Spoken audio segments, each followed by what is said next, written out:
Hello everyone, welcome back to my channel అండి.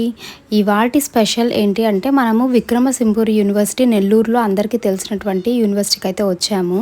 ఇక్కడ కూరగాయల మొక్కలు పెంచుతున్నారు. సో నేనైతే కొన్ని కూరగాయలు అయితే తీసుకున్నాను ఇంట్లోకి వాడుకునేదానికి. సో చిక్కుడుకాయలు అయితే చాలా బాగున్నాయి, లేతగా ఉన్నాయి. అండ్ పండు మిరపకాయలు కూడా చాలా బాగున్నాయి. సో అవైతే తీసుకున్నాను పచ్చడి చేసుకుందామని. సో అవి సన్నగా ఉన్నాయన్నమాట, అయినా స్పైసీ ఏం ఎక్కువ లేవు.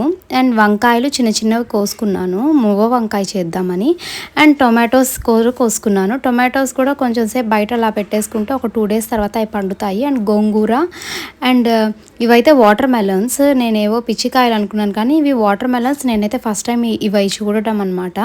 ఇంకా క్యాబేజ్ కూడా ఉంది ఇక్కడ. సో నేనైతే ఇవన్నీ కొన్ని కూరగాయలు అయితే తీసుకున్నాను ఇంట్లోకి వాడుకోను.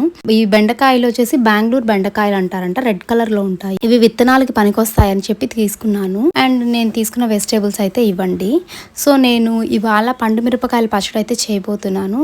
దానికోసం పండు మిరపకాయలు నీట్గా వాష్ చేసేసుకోవాలి, పక్కన పెట్టుకుందాము. ఒక 1/2 kg తీసుకుందాము.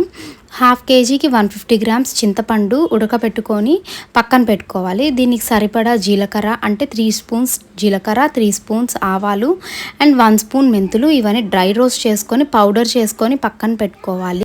మిక్సీ జార్ తీసుకొని అందులో పండుమిరపకాయలు, చింతపండు, ఉప్పు వేసి మిక్సీ పట్టుకోవాలి. అందులో మనము ముందుగానే ప్రిపేర్ చేసుకున్న పౌడర్ కూడా వేసేసుకొని మొత్తం కలుపుకోవాలి.